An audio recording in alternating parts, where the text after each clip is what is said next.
Hello மக்களே! நாம பயன்படுத்துற மருதாணி ஆயிரக்கணக்கான ஆண்டுகளுக்கு முந்தையதுன்னு சொன்னா உங்களால நம்ப முடியுதா? ஆமாங்க. மருதாணியின் தோற்றம் பற்றி சரியான பதிவு கிடைக்கவில்லை என்றாலும், கிமு 1894 முதல் 539 இடையில் பாபிலோனியர்களால மருதாணி பயன்படுத்தப்பட்டதற்கான சான்றுகள் கிடைத்துள்ளதா ஆராய்ச்சியாளர்கள் சொல்றாங்க. பண்டைய எகிப்தியர்கள் மருதாணி ஆன்மீகத்தை தக்க வைப்பதாகவும், சிதைவை தடுப்பதாகவும் கருதியிருக்காங்க. அதனால மருதாணியை மம்மிஸை ரேப் பண்ணவும் பயன்படுத்தியிருக்காங்க. அது மட்டும் இல்லாம ரிங்வொர்ம் தொடர்பான சிகிச்சைக்காகவும் பயன்படுத்தியிருக்காங்க. மேலும் மருதாணி பற்றி இன்றைக்கு நாம அறிந்த பல தகவல்கள் எகிப்தியர்களோடு ஒத்துப்போதா சொல்றாங்க.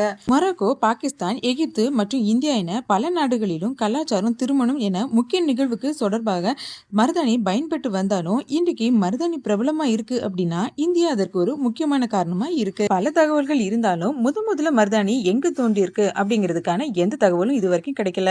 மேலும் இது மாதிரியான சுவாரஸ்யமான தகவல்களுக்கு நம்ம யூடியூப் சேனலுக்கு சப்ஸ்கிரைப் பண்ணுங்க.